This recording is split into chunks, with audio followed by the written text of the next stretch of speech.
All right, welcome in everybody. We got the man Riley Maddox. It has been well overdue. How you doing, brother? I'm good. I'm good. How are you? Man, Daniel was just talking about it as we were recording the intro. It's Turkey Day Eve. Food is on deck. So how could we not be good? And with that, I got to ask you, Thanksgiving, what's your favorite Thanksgiving food? What are you looking forward to most? Uh definitely my grandmother's dressing. And I just found out the other day that dressing is like only called dressing in Mississippi. It's called stuffing everywhere else. So I was Daniel, like, what do they call it in Florida since it's kind of like neither the north nor the south? I mean, it depends on where you're from. Like, I'm from Tennessee, and it's always been dressing, but a lot of people here call it stuffing. So yeah. I As would long as say it it's tastes probably good, stuffing for Yeah. As long as radio. it tastes good, I'm yeah, good. yeah, they can call it whatever they want as long as it tastes right. We good. We good on that. So, speaking of tomorrow, Thanksgiving tradition. There's always three football games. You're going to be watching. Do you have any fantasy players? Because I mean, if any reason to watch, that's it. What you got? Football tomorrow? All right. So I'm not watching any NFL football tomorrow because I don't have a fantasy team. I kind of refuse to watch NFL just because I like college better. I'm one of those guys. And it's almost But like I your was team's playing tomorrow, right? Hmm. Yeah. No, I'm actually going to that game. I'm going to the Egg Bowl, so I got Thanksgiving lunch with my parents and grandparents, all that, and then I'm just gonna head right up there to Starkville. I hate to like say this as we have had Will Rogers and Jet Johnson on this show, but I think Ole Miss might blow the doors off of them tomorrow. And traditionally it's a good game. I just don't know that it will be tomorrow. We'll see. In a rivalry game, anything can happen. But I know my team LSU faced both those teams, and I know one of them beat them, and the other one we beat the tar out of. So we'll see. For your sake, I hope it's Ole Miss win and it's actually a good game because I imagine you don't even want to go and watch it be a blowout. Yeah, I don't even know if I'm going in the game, but Going to get I that do good know. tailgate. Yeah, go to tailgate, meet up with some buddies I haven't seen in a while, but I got my money on the Revs for sure. Daniel, the question I got for him is he going to tailgate with the guys in the poster in the background? Because for anybody who's watching video, you see, but audio people, my man has got a poster behind him. Got a couple guys with some six packs, but it's throwing me off. I need an explanation here, Riley. Yeah, all right. So I was like 16, 15 years old. It was Christmas Eve. We always go to my grandmother's house with the family, do all that stuff. And my uncle, so the guy you see right here is my cousin, Ethan. So we took that. We were playing just pickup basketball outside in the summer. And I guess he got a picture and he found a guy that can print it on a cardboard piece of whatever you want to call it. And So, he surprised us and got both of us one. So it's been up in my room since so the question that I was all the girls 16. want to know, Riley, is do you still have abs that look like the kid in the poster? Uh, I used to for sure. Hmm. I was told that I was too skinny when I got on campus, so they made me get a little fat. I'm Hmm. not fat, but I've definitely lost the abs.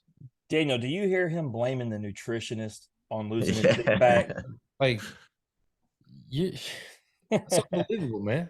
I mean, yeah, the only nutritionist is like, you can't have abs.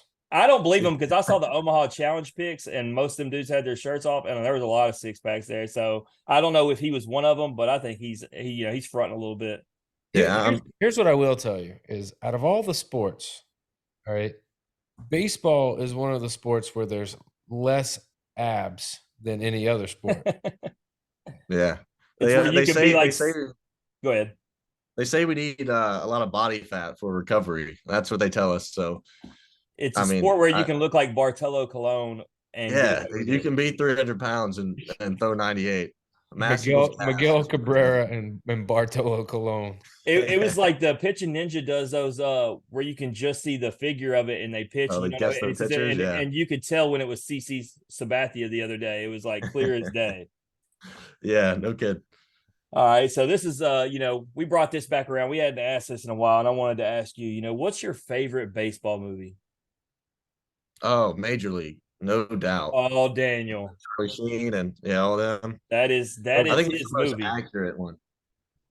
I think it's definitely the most accurate one. If you look at how they actually play baseball, it looks pretty legit, unlike a lot Daniel, of them. give us a quote from the movie. from Major League. Yeah. It's always a leg thing or a back thing or a heart attack. Who said heart attack?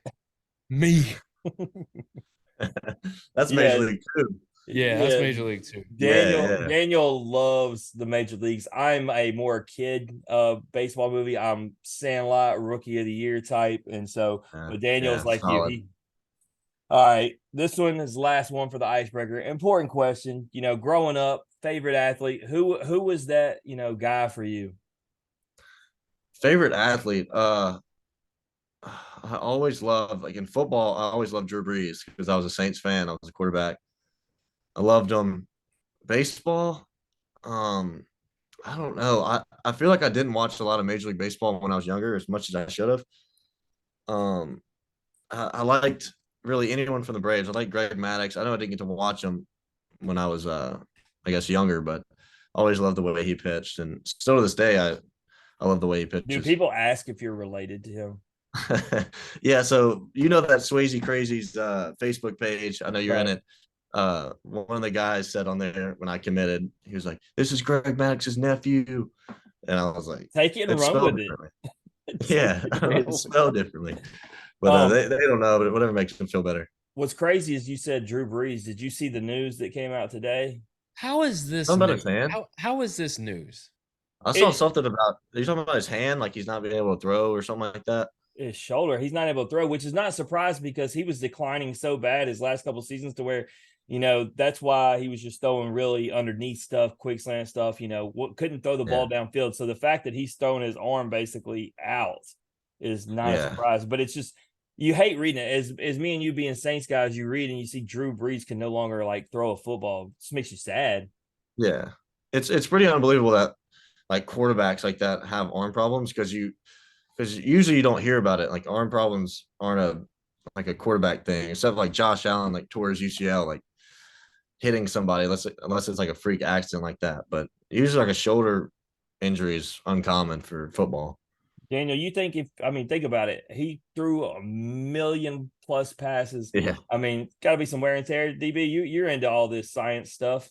Yeah, you're as you get older, you start, especially as he got later on in his career, like he's trying to like drop arm angles and do cute stuff, like a lot of the Pat Mahomes type deal, where you see him throwing from different arm angles. Guys start trying to do that, and they start getting a little fancy, and then before you know it, they're leading with the elbow. There's a lot of torque. It's just a bad combination of things that can happen. Also, you got 210 to 280-pound guys running at you and tackling you and hitting you and slamming you to the ground. So the combination of all that, yeah, it's 280. You being generous, man. Them D linemen 350. For sure, definitely. I think you were quoting the linebackers that are crushing him. Right, Yeah. right. But yeah, man, that's not news because Drew Brees, if you would have told him before he started his NFL career, hey man, you're gonna do all of these things and you're gonna have the career that you have, but the downside is you're not gonna be able to throw with your right arm anymore. You cool with that? Guarantee you he's cool with that. Well, you know why? One reason why I say he might not be cool with it. He's a big time parent, man, and his kids are football players. He can't even play catch with his kids. Daniel, that's sad. You know what? Them kids. That's funny. Go ahead, DB. All right, Riley, man. Let's jump into your story. Tell me a little bit about where you're from, where you grew up. Yeah, so I grew up in Pearl, Mississippi. I still live here. Went to Jackson Prep in Flowood all the way from 7th grade to a senior year. Yeah, I've always played baseball my whole life, played football, basketball, ran track. Yeah, did it all. Just I always loved sports. Was it a push to play sports from mom and dad? What? Tell me about the family. Let's start with that. What's the family dynamics? You brothers, sisters, mom and dad, everybody in the house? Yeah. So I got a brother. He's I think he's 24 now. He was a runner. He ran cross country and track. He ran in college for a year before he got burnt out.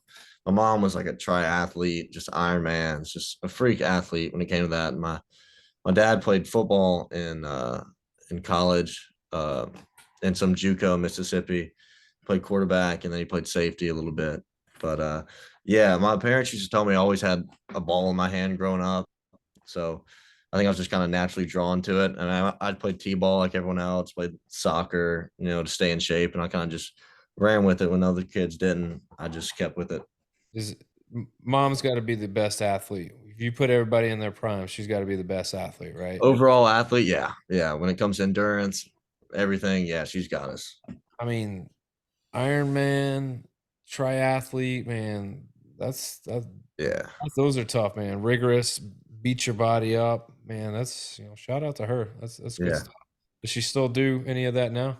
No, she teaches like this thing called like body pump classes and like spin classes at a gym around here, like on her hobby, kind of like a side job. But other than that, she doesn't do any of that anymore. Gotcha. So you mentioned Jackson Prep. I'm assuming that's where you went to high school. Yeah. So 3 state championships, Jim. 2018, 19, and 20. He was all state honors in 2019 and 2021. Team MVP in 2021. Also, you played football. You were a 2-time All-State honoree and led Jackson Prep to a state title in 2018. Jim, we've had numerous athletes on here that played multiple sports, but given those accolades and championships and what he's accomplished, it's easy to say that Riley's probably one of the most I accomplished. mean, yeah, there's maybe 3 guests that have won in multiple sports. It's Yeah. crazy, man. That's when you hear that, like, do those things matter to you anymore? I don't know. I mean, I don't really look at high school much anymore, but like going back to high school, that was like the standard. The standard was to win a state championship. So if you didn't win, like the 2 years of high school football, I didn't win. That was a shock to everybody. So, I mean, for us, for my high school, really wasn't a shock to win a state championship. It was more of a shock to not win it. So Daniel, since you're not staying in Mississippi like I am, Jackson Prep to Mississippi is like IMG is to Florida. They are expected to be good at everything every year. Gotcha. And given that, so do you get a chance to, like, if your expectation is win it all or it's a failure, do you really get to, like, when you do win it all, do you get to enjoy it, or are you so, like, taking a deep breath, taking a step back, and like kind of just like trying to get back to like normal once all that's over? Or do you actually, like, we worked really hard, we got this, we met expectations, and we won a championship? I feel like to some degree you could probably appreciate it and enjoy it, but there's probably another level where you're just like, man, I'm glad that I can just take a step back and just chill out for a second. Yeah, no, exactly. Like we enjoy it, definitely. I mean, it's still tough to win a state championship in any sport, but you look back, like you said, like all the work we put in over the summer, or if it's baseball in the winter, whatever it may be. It's a long season too, and it's tough to win all those games, especially in baseball. I mean, I'm sure y'all know that. I mean, baseball is such a tough game to win a lot of sport or a lot of games. So we look back and we're really happy with it, but at the same time, like I said before, is the standard. So it feels good to meet the standard, but yeah, it was just good to, I guess, win those state championships for the school. Yeah, enjoy it for a little bit, and then Definitely focus on how to do it again. Yeah, exactly. So I got a couple questions, and these, just kind of get an idea of your love for both of these sports. All right, which did you love more, Friday Night Lights or being on the diamond? It's so tough to say. I've been asked that question a lot. Football was so fun, especially because I knew I couldn't. Well, I could have played in college football, but not anywhere good. But I knew like I only had a limited number of games, and I always knew in baseball that I could play this game at the next level for however long, hopefully as long as I can. But Friday Night Lights were in the moment probably more fun. Unless I was pitching, then obviously pitching was more fun at that time because it was a lot easier than football to me. Right. So now the follow up to that, which was better, winning a football title or winning a baseball title? I feel like winning a baseball title was a little better, uh, especially my senior year because I mean, I was kind of the captain that year, so it felt good to, I guess, like perform well and Don't be humble now. You led them. Like yeah. I mean, captain, sure, you're the sure, sure. leader. You've been I there did well. before. I did well, but I mean, I had so many teams. I had a lot of D1 guys on that team and a lot of great coaches that like helped me through all the way and just kind of taught me things I didn't know before I got there in high school. But yeah, I mean, you're right. I mean, but like I said, like we had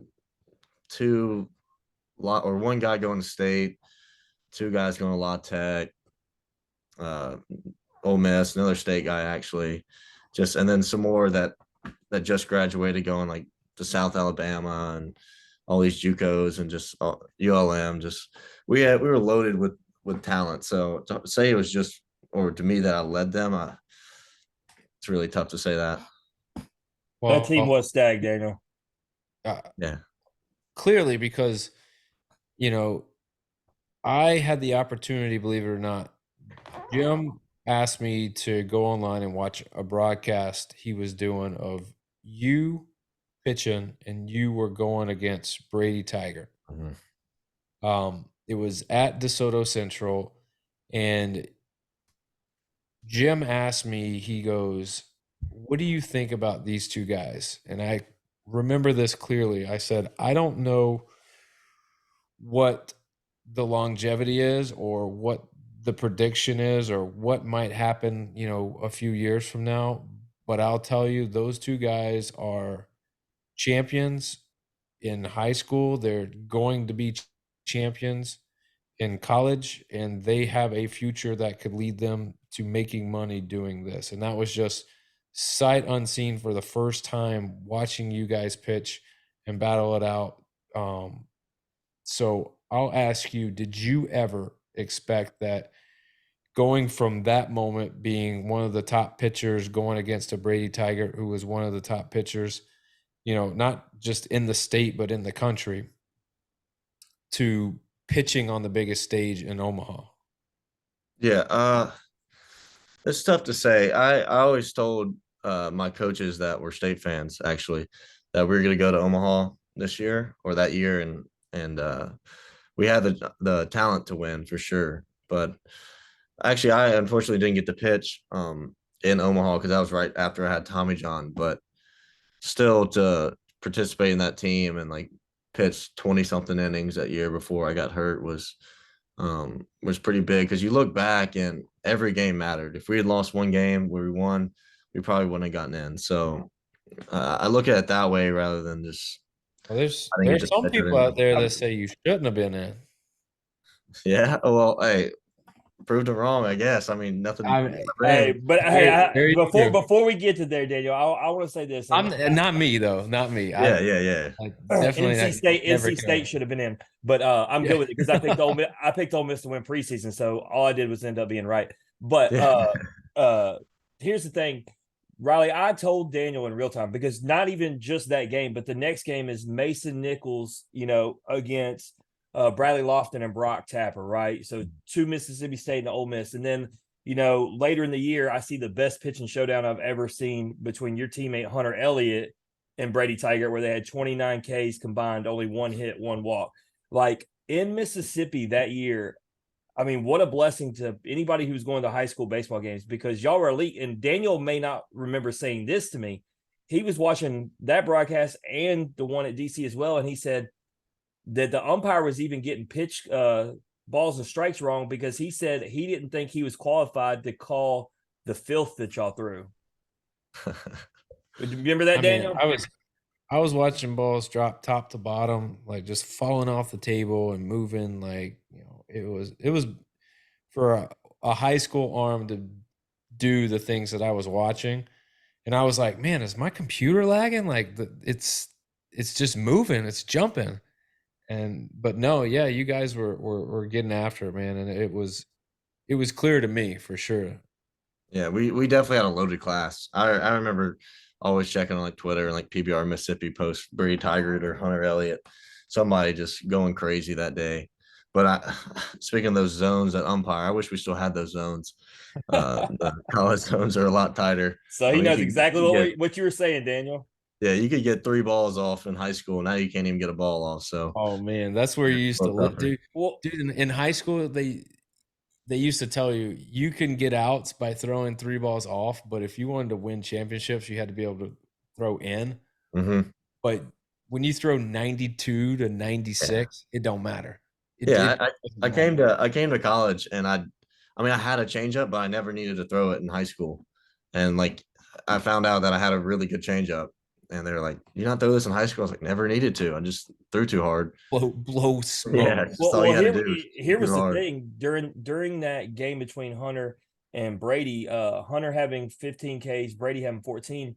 If you weren't there, what most people would know that they're there. Brady was getting into full count after full count, even though he's getting a punch out, whereas Hunter was 1, 2, 3. And I was sitting there with Brady's dad, and he was like, because he was hitting 97 on the gun. There was 8 scouts there, and it was like, quit trying to throw so hard, because he was missing the zone. And to your point that you're talking about, Daniel, Hunter's just throwing 90, 91, but he's steady just painting the corner, and guys aren't hitting that. And it's like, you don't need to throw 97, Brady. Dial it back and throw strikes. Yeah, guys in high school, guys that throw upper mid, mid 90s, the only time they lose games is when they walk people. Is it? But Riley, so obviously it's clear the talent and we know the trajectory and what's going on, but when do colleges start approaching you, and then what inevitably made you choose Ole Miss? Yeah, so here's my summer before my sophomore year. Colleges started reaching out.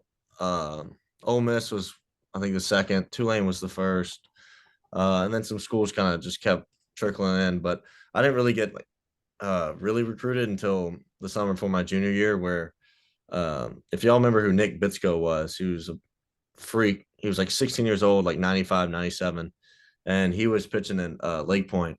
And they told me I had to come in after him. So I was like, great. Great. So I pitched really good that day. I pitched 2 innings. I threw like 1 ball, like 5 punchies. I topped like 92 that day. It was like the best stuff I've ever had. So then all these colleges kind of kept coming in, and it wasn't until about a week later that Mississippi State called. And I grew up a Mississippi State fan. Like my parents are Mississippi State fans, or were at least. My whole family is, and I always thought I wanted to go there. And they called me and they're like, "Hey, I want to offer you a scholarship." Blah blah blah. So like, oh, that's awesome. That's like my dream school. So I called Coach Lafferty at Ole Miss. And I was like, "Hey, Mississippi State just offered me. Just want to let you know." And he was like, "Oh, I don't know if I can cuss on here, but he's Yeah, like, you can cuss. Yeah, it's guest dependent. We've had some that don't care, and I just got to mark the explicit button. I let them go. all right." Well, he's like, "Oh, damn, Riley. Well, if you told me that, I would have offered you a scholarship already." So he got Coach B on the phone like 30 minutes later, and he offered me a scholarship, and it was a little better scholarship. And I thought on it for maybe a few hours, maybe not even that. And I called Coach Bianco back, and I was like, "Hey, I want to be a Rebel." So, long story short, I mean, I just picked there because I kind of thought about the culture was good, and they always send out good pitchers every year, and I thought they can develop pretty well. So, and I ended up really liking Oxford more than Starkville. The city was pretty important to me. I'm not that country, so I feel like I don't fit in Starkville. You know, Mississippi State or Ole Miss, like that's the beauty of that, right? As a Mississippi kid, you're obviously a fan of one, but for baseball, you go to either, you're winning, right? Like obviously last year was an anomaly, both of them being bad, but usually one, if not both, are at the top of the food chain in the West, and I expect that to happen this year with you guys. So I mean, there isn't a bad pick, and what's funny about you telling me and Daniel this, we were talking about how unique you were in the high school state championship thing, but you're not unique in this. There are so many Ole Miss guests that we've had that were Mississippi State fans and Mississippi State that were Ole Miss fans. That actually seems to be very common. It's kind of funny. We're talking about football tomorrow. Will Rogers said he was the biggest Ole Miss fan ever growing up. And then he ends up playing for State. So that's always got to be a weird dynamic in the family household. You're rooting for one thing, and the next thing you know, you're donning the other jersey. But you get to Ole Miss, made 14 relief appearances in your freshman season, posted a 2-1 record with a 5.2 ERA, 16 strikeouts, and 22 innings of work. Before getting injured, how did you feel about your performance and your body of work? I thought it was good, especially for being a freshman, kind of thrown into the fire right there. I thought I developed better as the season went on, but I still feel, looking back now, hindsight, I wasn't really a pitcher. I really didn't know how to pitch. I was kind of scared a little bit when I got into big moments, and when the pressure got to me a little bit, I would let it get in my head sometimes. But yeah, overall, I thought I did good, and I thought I was going to pitch like 40 innings that year, but obviously got hurt and cut my season short a little bit. But yeah, I thought I did pretty good for a freshman. Yeah, no, and I watched you multiple times live, and I felt like like you're saying, especially coming in first season and you're thrown into the fire. You talk about SEC gauntlet and everything. I felt like it was really solid, and it's a shame you got hurt, but I feel like timing wise, obviously with the Omaha run we'll talk about in a second, it sucks. But I think when we talk about being a freshman, getting it out of the way then, as opposed to when you're talking about going into the draft type stuff, you'd much rather it happen now, right? So at least I would. I mean, I don't want it to happen going into when I've got the draft upcoming, because then it's messing with your future. But regardless of injury, you got to be a part of the historic run we were talking about. Regardless of what people you say, obviously Daniel was joking by saying that. Y'all win a national championship. Y'all go on this historic run. I was there for part of the start of it. I was in Baton Rouge when y'all took us to the woodshed. That's the only way to put it. What was it like to be a part of just that magical run and, everything that a kid dreams of, right? Going to Omaha and winning a championship. Yeah, it was crazy. It definitely wasn't ideal to be 7-14 in the middle of SEC play, looking like we weren't going to make even the postseason.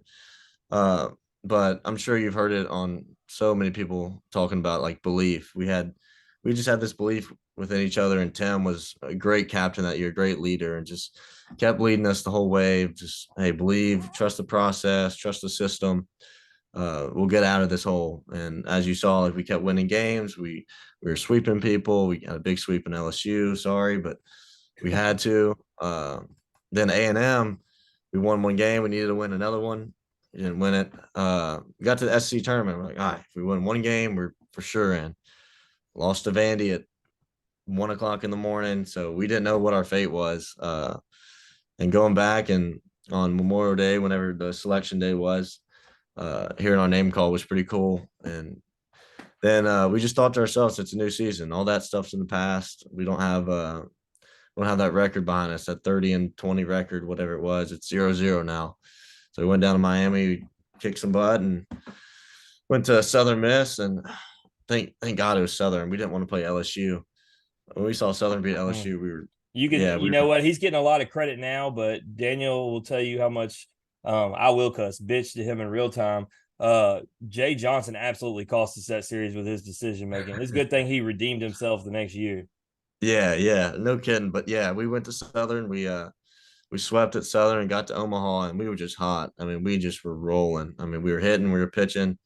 It's what we knew we could do, but we couldn't put it together all season. We finally put together the right time. So, and then just seeing us dog pile right there and being in the dog pile with my brace on, just not really on it, but on the side of it, kind of just having a good time, enjoying the moment, soaking it all in. So what's interesting is, I said that NC State, I thought should have been the last team, but regardless, I had picked y'all as national champions.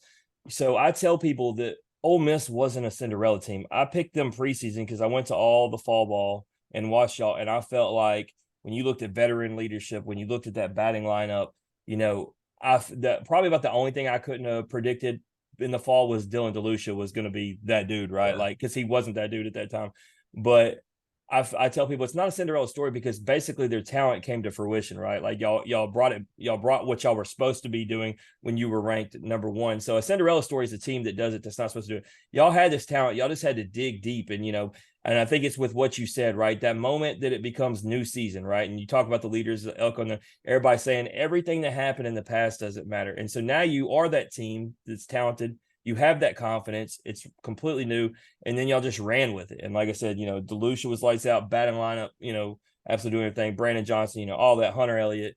It was just a perfect storm. And so, man, I was there to watch you guys, and it was fun, especially so many IOTV guests. Y'all got so many, good character dudes. It was really cool to see. So, you coming into this past season, so many of those guys left, right? And so many questions. Obviously, Hunter's hurt, you're hurt, on top of many other things. Like, just how tough was it coming off a national championship to have that decline, which, it could be expected, right? That many guys depart, that many injuries. Yeah. So, like you said, we had Mallett's out, Hunter out. I was out for most of the year, but it was tough. There's a target on our back. I mean, we were the defending national champions, so everyone wanted a piece of us. But I thought we were gonna be just as good. I mean, we had the talent. Looking in the fall, I was like, we're killing the ball, we're pitching it. I thought we had some really good freshman pitchers. We do, but they just didn't kind of pan out like we thought they would. But yeah, so we killed non-conference. We played basically all Big Ten schools, just ran through them, and then we got into SEC play, and it was just played Vandy, got swept, got drummed, and then just went downhill from there. I don't know what the dynamic was of the team, but it just kept spiraling out of control, and we kept trying to stay in there and not give up or not quit. But I mean, we won one SEC series all year that year, and that was bad. But I'm sure maybe not the guys who just got there, but you as a guy who had the national championship and the other guys, you're okay with it, right? Like, it's the trade-off. If you have to get a national championship to have a bad year afterward, most guys will do 2-3 bad years afterward. It is what it is. But you did get back into throwing. You made 5 appearances after the injury. I noticed looking at the stat line, and then I remember watching you. You weren't the guy that I saw the year before. You weren't the guy I saw in high school. You're not the guy I've seen this fall. So talk about, just how hard it was to get back into it and basically find yourself. yeah, so I wasn't even supposed to pitch that year until Coach B, probably a week before the season, was like, hey, we like where your rehab's going. We're thinking about putting you on the roster to pitch at the end of the season. And I was all on board for it because I didn't want to miss another Omaha run like I did the year before. So I was like, if I sit out this year and we go to Omaha again, that's going to be 2 years I miss it. So at that time, the decision was the right thing to do, was just to be on the roster and play. So waiting that whatever it was 4 months until the end of the season, I just wasn't ready. I rushed it. I just it was a lot going on. I just wanted to be out there playing. And how bad of a mental game is it when you're out there? You're coming back from injury, the season's not going well for the team, and then you're just not throwing like you're accustomed to. I mean, because it's such a mental game. Yeah, so you're right. Like, it was all in my head. Like, it's tough to have confidence when you know your stuff isn't the same, when you're throwing slower, your fastball doesn't do the same thing, your slider isn't good, changeup's not good, mechanics are off, everything's out of whack. You just don't feel good. So it's really hard to have that confidence like I did my freshman year, I do now. Being rushed like that, like I said, or just hurt. But yeah, so hindsight, I probably should have just sat the year out. But like Daniel, I said, I did want let me ask Daniel, Riley, as a national championship pitching coach yourself, Daniel, would you have wanted him to go in there? This is, like he says, hindsight. It's easy for us to do this now, right? But I'm putting you in the position, Daniel, with Riley. Are you letting him throw, or are you just riding it out to the rest of the season and then waiting? I'm riding it out, trusting the process of rehab, not rushing anything, because I'm convinced that, you're an elite player, but I think you're seasoned enough to know, Riley, that one person on a team isn't gonna be the one thing that makes or breaks you. Mhm. It's how the team's playing. And what that one person can bring, but I would never put that over the health and the progress that's being made, especially when you know that your rehab and that stint that you're doing is working. So what you don't want to do is do anything to hinder that, because it's just going to hurt not just the program. Most importantly, it'll hurt the player. Yeah, exactly. So I will say, all fall been tweeting about it, been telling Daniel, I have put you out there, man. You're on the block. I have you as the X factor to the key to Ole Miss's success. Obviously everybody's talking about, JT Quinn or Rivas, right, or Wilsanye do his thing, but I think you are that glue guy around all those guys, and whether it's been in Memphis or the inter squads or was that Jacksonville State, you've looked solid. So obviously a complete, 180 from where you were at the end of last season when you were just struggling. So talk to me about how good you're feeling about your fall performance. Yeah, I give a lot of credit to Tread. I went to Tread over the summer, and they helped me a lot. And Coach Laugh, the pitching coach, they helped me a lot with just a bunch of different things. My mechanics, I cleaned up my mechanics. I got more sink on my fastball. I developed an actual slider for the first time in my whole life. I have a breaking ball now. And I fixed up my changeup. I learned how to kind of throw it for strikes more consistently. So just all those three combined, plus the knowledge of how to pitch, how to read swings, and do all that has just gone into to play. And you saw it in the fall. I had some success doing that. Isn't it nice to have some time to be able to like take a step back and work on things, Yeah. as opposed to just kind of like, I'm just in the fire, I'm in the grind, and I'm just trying to like get my outings, get my pitches in. I'm working on stuff, but I'm not really able to like, you can't really take steps back and like build the foundation for something so that it makes you better in the long run, just because the season at that point starts going and it catches up on you. But, um, you know, I'm sure for you, the rehab and it was almost a point where I would imagine it's like trying to pitch all over again. Yeah. Yeah, definitely. It was tough, especially coming back like with the rehab process. I just lost complete feel of everything. I lost command, I lost velo, and that was the hardest thing. And as I kept throwing pins and coming back together, it felt good. And like I had that whole time of that season, I wasn't playing at the time to kind of learn how to pitch and learn from the guys pitching right now that okay, that doesn't work, or this does work. Why does that work? Why does it not work? All these things I just kind of learned. And like you said, kind of just throwing it to the fire. Yeah, I agree. It's nice to have just a little time to kind of work on some things. And like you think about it, like you're playing a whole fall, and then you shut down. You have a couple months until you play a whole season, and then it's the summer, and then you got to do the fall again. So it's just a constant cycle of just you're playing, and you don't have a ton of time to develop things, but if you manage your time properly, you can, work on some good things. I'll take it a step further. Daniel's actually not on that show, but on Pros and Joes, we had Skeens and Floyd together. Skeens pitched, Floyd didn't, and then we had Andrew Lindsay and Dolander on together. Lindsay pitched, Dolander didn't, and the common theme was Dolander and Floyd were talking about having the time to work on their mechanics and how nice it was. Whereas we're talking about being thrown in the fire. Skeens and Lindsay didn't have that, and so it's one of those things that I would say on the college or pro level, to listening to what Daniel's saying, you're saying, or these guys who are in pro ball are saying, the opportunity to take a step back, not force and rush things, and how, Doe isn't pitching, but I'm going to take his word for it. He says he's been able to work and change up things on mechanics. He expects to be better than ever next year because he's actually had the time, which he's never had in college. So there's something to be said about you pitchers, especially you guys with a lot of talent that are crafty.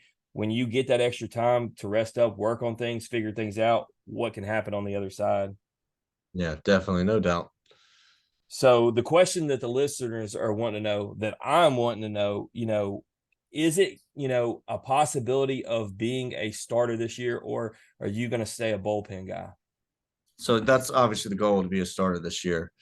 And obviously I don't make those decisions. I did whatever I could this year in the fall to prove that this is the pitcher I am now. And this is this is how I'm going to pitch in the season. So I hope he gets that message, but ultimately it's his decision, and whatever he does, I'll support it and be behind it. But I'll definitely plead my case on why I should be a starter. Daniel, I'll tell you this. Riley should have the best opportunity of any Ole Miss pitcher. I think he should be the Sunday starter, which means he should be wearing powder blues every time he pitches. That's my personal opinion. Has nothing to do with liking him or not. What if Riley's not a fan of powder blue? I'm not. What if he's a pinstripe kind of guy? Bro, you did not read the this or that questions because you just straight up ruined it. Let's get to the this or that question. Pinstripes or powder blues? Riley, tell us. I hate the pen, so I'm gonna go powder on that one. So that means you're a fan of the all blue ones. Yeah, the navy or the red. I hear we're getting some creams this year, but you didn't hear that from me. Oh, okay. That's what I'm talking about. The creams look good on everybody. Daniel, you a fan of creams? No doubt. Yeah, they're kind of like throwback vintage. I like that.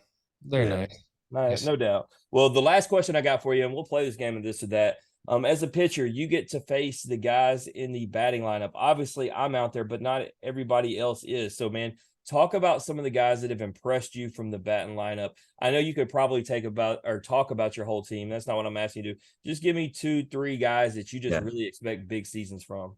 The two off the top of my head are Andrew Fisher and Jackson Ross. Andrew Fisher is the Duke transfer, third baseman. He's the one guy that's had my number this fall. He is. Well, I say one. Jackson Ross also had my number this fall, so that's probably why I'm saying him. But Andrew hit 2 bombs off me this fall. But he's a stud. He's got a lot of power. He's a freak athlete. Just a very, very good hitter. But Jackson Ross is a stud. He's a 5th-year transfer from FAU. Probably the most mature hitter we have on the team. He just doesn't swing at balls outside the zone. He doesn't chase. He just finds a way to put a barrel on the baseball, which is just so impressive at this level. And no matter who the pitcher is, he's squaring them up. The thing that you're saying right now is why I have y'all as the sleeper team in the West, because you mentioned those 2 guys, and you look at Groff, and you look at Hill, and you look at Leger and Burford and everybody. I mean, you just keep going, right? Like, I feel like that lineup is back to what it was a couple years ago, where top to bottom, 1 through 9, everybody can rake. So you add that to now you have guys like Rivas and Saunier with some experience. You got you back healthy.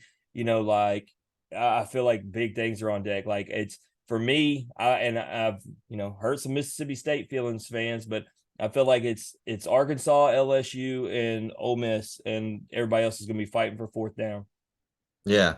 I agree. I think we have so much talent this year. 1 through 9 on the lineup, and especially on the staff too. We have those guys that were freshmen last year that was just thrown at the fire, and now they've matured and got some innings under their belts, and they've just gotten better as this fall went on. And like some new guys like Kyler Carmack, who's an Arkansas State transfer, probably is the best changeup in college baseball right now.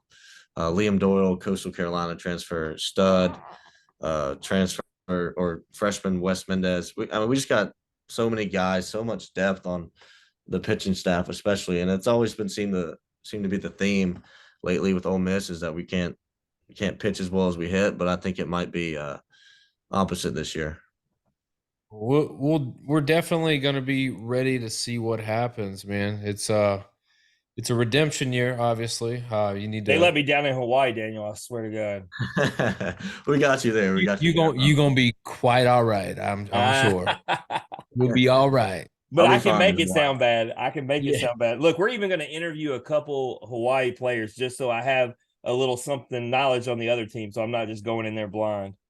Awesome. All right, Riley, man, let's get to it. This or that. It's a simple game, man. Everybody plays it. I give you one option or the other, and you just pick one. Man, it's really simple. Be decisive. Go with your gut. Go with your heart. Can't say both. Can't say neither. You got to go with one. I got you. No problem. All right, Jim. Tell them who this or that's brought to you by, because you were out there slinging them. So why not tell us about it? I mean, Riley will tell you if you've seen me at Swayze. I always got Chinook. It's not even just the players. It's not even the fans. You've seen it, Daniel. The umpires at Swayze come and get them from me. 8 Flavors, Mild the Wild, official sponsor of Team USA Baseball. in off the bench, and since Riley's telling secrets a minute ago, they're going to be in the Ole Miss dugout soon. That's right. You heard it here first. Let's go. Man, Like to hear. cinnamon toast and that smokehouse barbecue. Jeez, man, it's gonna be the place to be. All right, Riley, let's get to it, dude. First question out the gate: PlayStation or Xbox? Xbox. What's your favorite game? We haven't heard Xbox in a while. We've heard a bunch of PlayStation. We heard a Favorite bunch game? of nonsense about Fortnite. So, all time favorite. Oh, Minecraft, easily.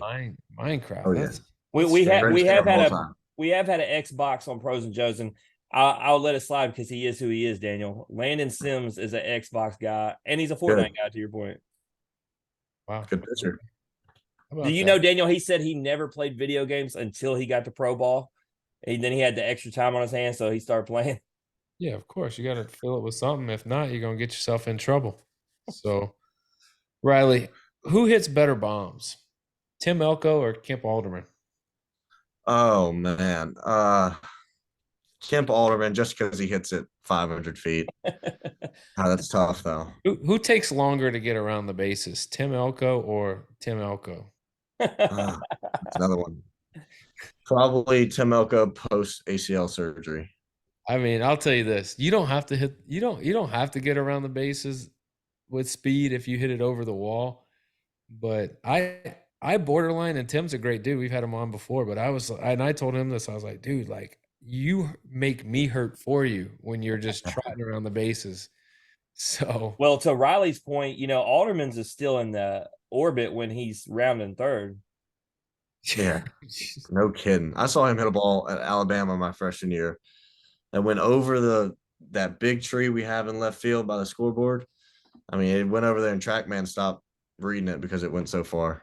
I mean, the best kind of home runs are walk-off home runs, and I watched him hit one against LSU when we blew an 8-run lead in Swayze, and so that one wasn't a 500-foot bomb, but it's a walk-off bomb. It's the right kind. Those are the best. All right. Given that the season that we're in, we've got Thanksgiving coming up, the feast day tomorrow. What's better, green bean casserole or sweet potato casserole? I would say neither, but I know. Green bean starters, there is an answer to this. Green bean casserole is probably better. Yes, thank you. I wouldn't eat them, but if I had to, I'd go with that one. How are you sure you're from Mississippi? You don't eat either? I'm not redneck, but I'm from Mississippi. That's for sure. I'm a different Mississippi. It's clear to me you haven't had a good sweet potato casserole. Clearly. Maybe you're right. Maybe I need to have yours one day. Dude, my wife, cheap plug for me, because she'll hear this back and she'll get excited, but she makes the best sweet potato casserole. Yeah.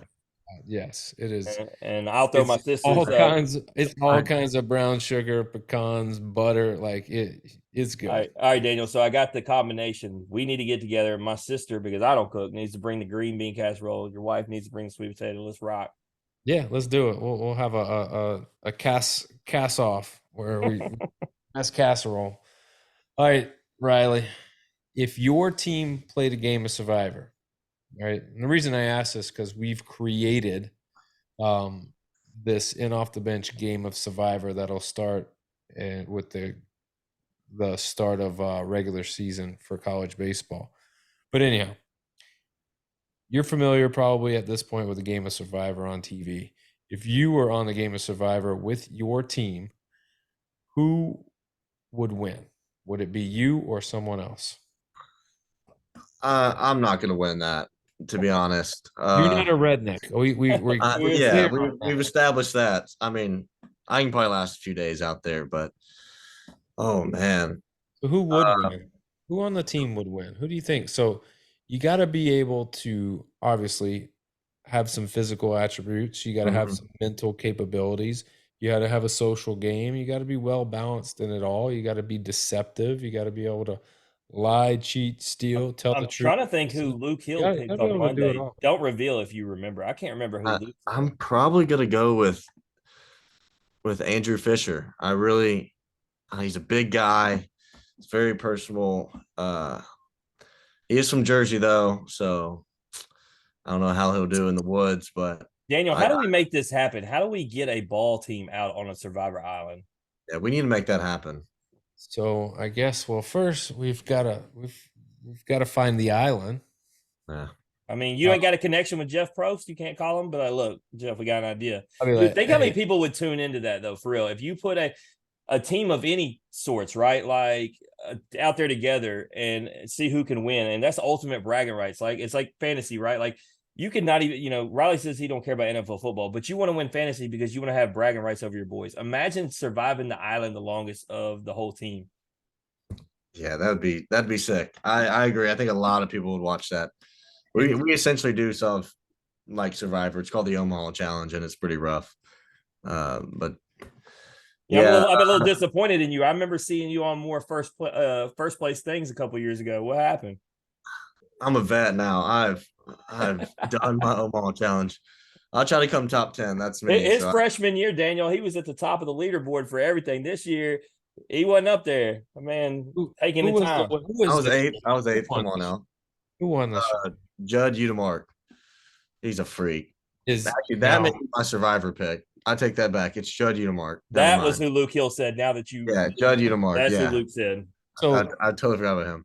let me ask you this: when it comes to the Omaha Challenge, does going into it, does everyone go, "Oh, this guy's gonna win," or do people legitimately like talk shit and they're like, "No, man, I'm taking this." They did with Derek Diamond because he won it 3 times. Yeah, when Derek was here, everyone knew Derek was going to win it. But the past 2 years, you kind of have like a select 5 or 6 people you think can actually win it. And in between those people, they kind of talk shit to each other. But it's definitely more fun with like the teams on it. That's when the shit talking gets real. But my pick this year was Ethan Leger, and because he won it last year, but I think he came in second by 4 points. But Judd. The funniest moment, Riley, I know you'll remember when you were a freshman 2 years ago. I was there when y'all picked teams, and I remember Hayden Leatherwood, IOTB 3-time guest, was the last one, and they were arguing over do they have to really take him. And I said to BBC, I said, "What's up with that?" And they said, "Man, Omaha's a challenge of like the fittest, and if there's anything he's not going to run or do anything extra." Yeah, no, he just liked to hit baseballs. That was if he could just stand in the box and hit, that's all he'd do. Well, who would you pick? Josh Allen or Joe Burrow? Josh Allen. Terrible answer. Golly. I know. So it's Joe easy to Burrow say You're that. the first person to ever be asked this question, and you answered it wrong. Good grief. I think Josh Allen is a better quarterback. I really do. Him and his 4 picks. Yeah, whatever. It's a little off here, sure. 7 off here.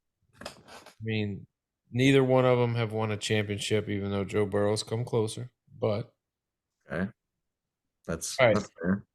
Last question. This is the money question. If I had a suitcase and it was full of nice, crisp $100 bills, and it was you can't carry a suitcase anymore, Daniel, because I upped the ante for O'Reilly. So if I carried multiple duffel bags full of crisp mint $100 bills, and I was like, "All right, Riley, these 15 duffel bags are $100 million. Would you take that, or option 2 was you get to win a national championship? You have to make the decision right then on the spot. Right then, 100 mil or a national championship. I'm sorry. Hold on, before you answer, this is not. So you've won a national championship. This doesn't mean the next one. This means go back, rewind time. You don't get. Okay. So like I haven't won one yet. Right. Correct. And all the memories of this championship, like if you take the money, there's no memories, no nothing, no hardware, no ring, no parade in Oxford, no dog pile. Ain't none of that. It's basically you're selling them on the championship. Yeah, I mean, it sounds like you really want me to pick the national championship, but I think here's your answer. I don't think anyone that picks the national championship over $100 million is crazy. I mean, See, you that's got it harder. $100 million. So you got Yeah. it harder because I it think you was got 10. it easy. No, it was well, true. I see what you're saying. I know that we had it at 10 million and too many guys were picking championship. And the worst was when Skeens picked championship because he did just get paid $10 million. Yeah, I mean, so I believe him. So that's not fair. so what if we changed it to 10? Would it still be 10 10? million. That's tough. Yeah, I do cherish those memories a lot. So probably I'd go with the Natty Champ then. You're crazy. But, Daniel, yeah, I'll give you 75,000 for that ring up there. No, 100. 100? 100K.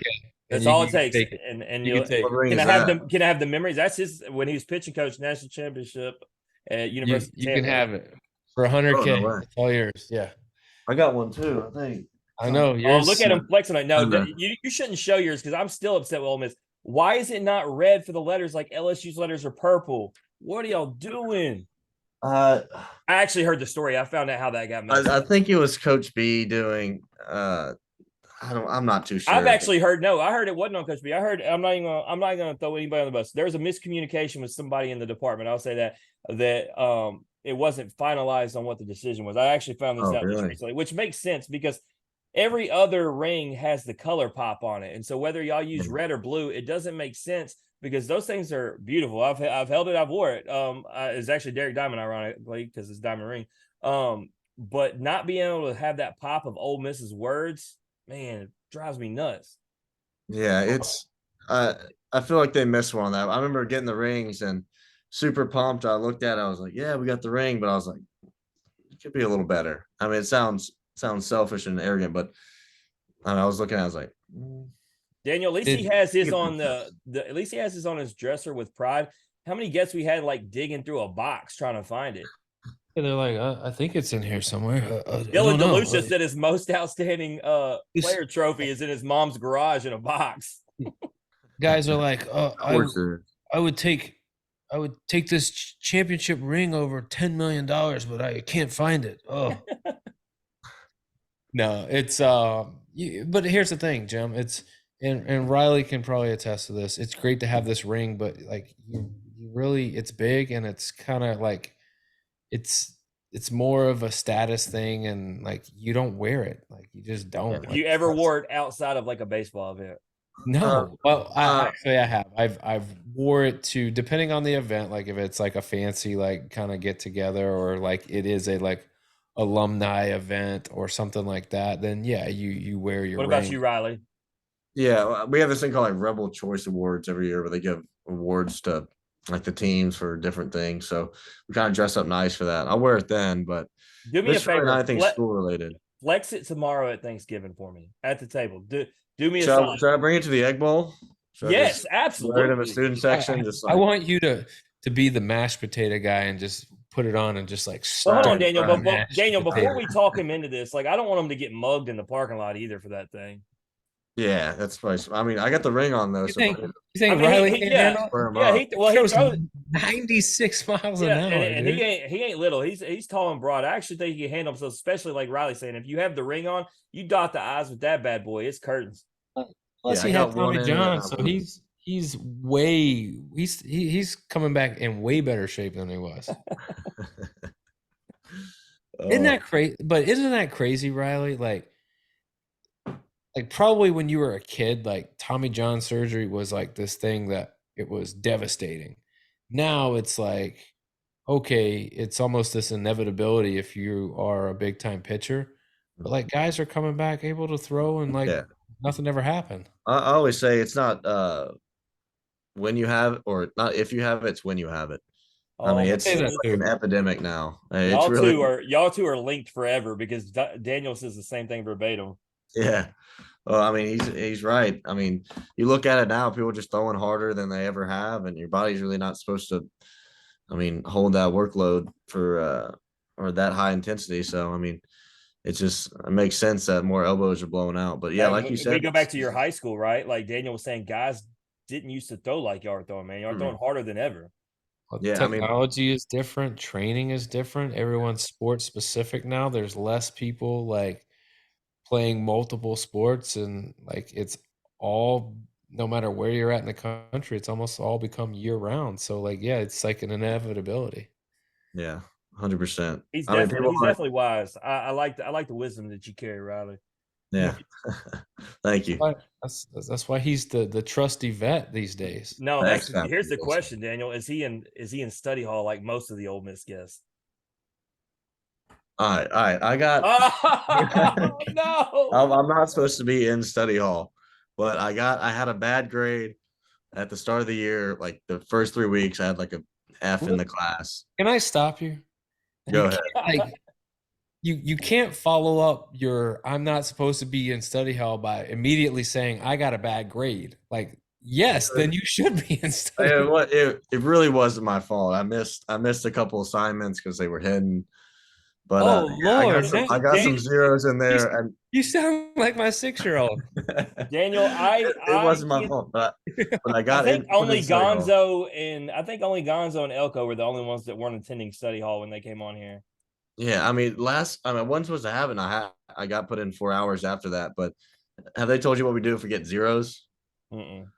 No, You have so to go to the if we Breakfast get a Club. zero, they our academic coach makes us go like open car doors for like the elementary school or like Oh, that's little awesome. school like at 7 a.m. in the morning. So it seems we get community service hours, but we're really there for What started us asking about study hall was we had to move an episode. I had to end up doing it by myself. It was the first episode I ever did by myself because Doug Nikhazy had to move it up by 2 hours because he had study hall and Daniel wasn't available to do it then.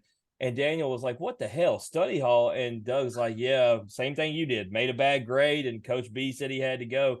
And so then we ended up asking Van Cleve and Leatherwood, and they were both in study hall. And so it's become the running question we've asked. And so seems like you boys, y'all can play baseball, but y'all need to get better in the classroom, guys. But they really, say the better you are at baseball, the worse you are at school, or vice versa. So. well, so originally our podcast started at 7 p.m. But because of Ole Miss Study Hall, we had to start it at 9:30 Eastern time. So you guys had time, and it just became All we about had so Ole many Miss, Ole man. Miss players that Thank you. That means a lot. So we're looking out for you guys. We appreciate it for sure. Yeah, for sure. All right, Riley, man. Anything you want to plug or promote before you get out of here, man? I'm good. I don't have much promotion deals or anything like that, sponsorship. So We'll change that now that you're officially IOTB. Let's go. We're actually working on you sent up your stuff for your poster yet? I haven't, no. All right, I'm gonna get you linked up on that so people don't have to get the poster that you got behind you, but they can get the poster of you throwing the baseball. Yeah, that's but one if of y'all want to purchase that one, it. the athletic collection, Daniel, I think we could that, get it. That would be a classic. I'm gonna send it to Brent right now with Riley in a group text and say, "Can we get this for sale at Ole Miss?" You just need to get him in it. Like, Riley, you need to stand where you can see you then and you now, and then do like the before and after. Yeah, that should be the that should be the Truvy. That should be the Truvy poster. Before Truvy and after Truvy. No, yeah, I'll work on that. I'll let y'all know. Riley, I'll help you out, man. If y'all want to know more about Riley, maybe it's Wednesday, maybe he's on a podcast, maybe he's fasting, getting ready for Thanksgiving on Thursday. Going over to IG at Riley Maddox. That's 2 D's with an X _ Or if you want to see what the Ole Miss baseball team's up to this spring, going over to at Ole Miss BSB, you'll get updates, you'll get scores, you'll get hype videos, highlights, you'll get the whole nine. Riley, dude, we wish you nothing but the best. More importantly, we can't wait to see you back on the mound consistently. Happy season, healthy season, and whatever happens, man. Hey, if it's Omaha, we knew you could do it. If it's not, we just want you to have a great season. And if there's anything we can do for you, man, please reach out. All right, well, appreciate it, guys. Thanks for letting me get on here with y'all. Absolutely.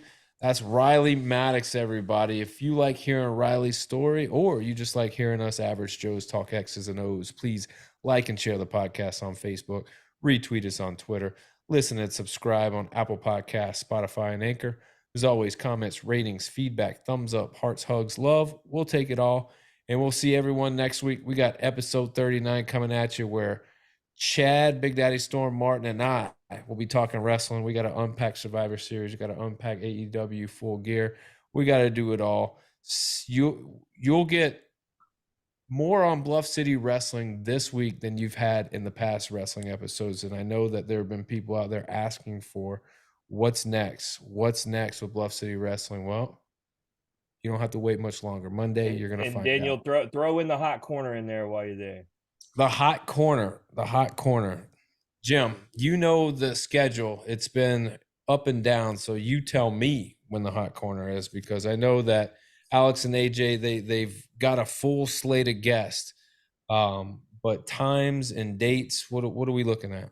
So on Monday night at the same time, you're talking wrestling. They're going to be with Brady Tiger and Mason Moore finding out about Arkansas and Kentucky fall ball. And since I already got it up, I'll just pull up their guest list.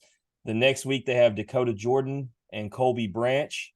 Then they got Reagan Burford and Gavin Casas. And then wait for it, Daniel, Florida, Colby Shelton, and then Parker Rowland from Arkansas. First Florida guest ever, but they're not talking to us. Wow.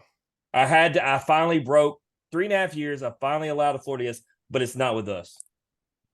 Holy moly. I need a break from all that. That's shocking news. You've heard it here. No, that's good. We're branching out. Alex and AJ, they definitely have some different, ties to players in different areas. So it's nice to have them on. They got their own show with us. We appreciate what they're doing. But yeah, it's a strong end of the year that we got planned for everybody. We got season 9 in the works. We got sponsorships. We got our own clothing line, dude. We got it all. Jim, tell the people where they can get their official and off the bench gear. Yeah, so Memphis City. So instead of putting the S on Memphis, put City there instead. And off the bench apparel in 9 different colorways. So if you want to support Riley Maddox, Luke Hill that have been on this week, you can get that powder blue with the red on it. You can get the hoodie, you can get the t-shirt, you can get the long sleeve. And also, while we're talking about a lot of these guests that got to get Riley plugged in, go to tlcvip.com.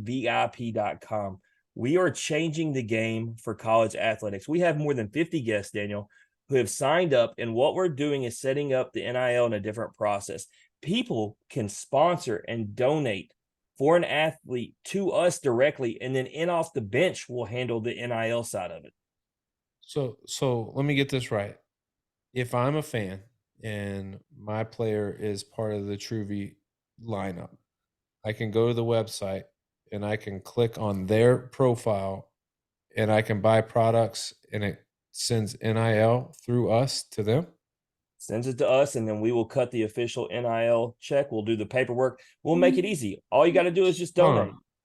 Let's go. Y'all, I mean, if y'all want to change your life, Jim got 75 hard going on. Some of y'all want to get through the holidays and want to be prepped for New Year's. Not a better way for your I'm getting prepped for Hawaii, man. I'm going to have a six-pack better than Riley's come February, bro. Whatever it is. Maybe it's the Omaha Challenge, and you're just trying to. No, I'm not running, bro. That's too far. That's too far. No, a lot of good things, man. But let's get out of here. This has been the In Off the Bench podcast. As always, remember, strong body, sharp minds, grit and grind all the time. We're out.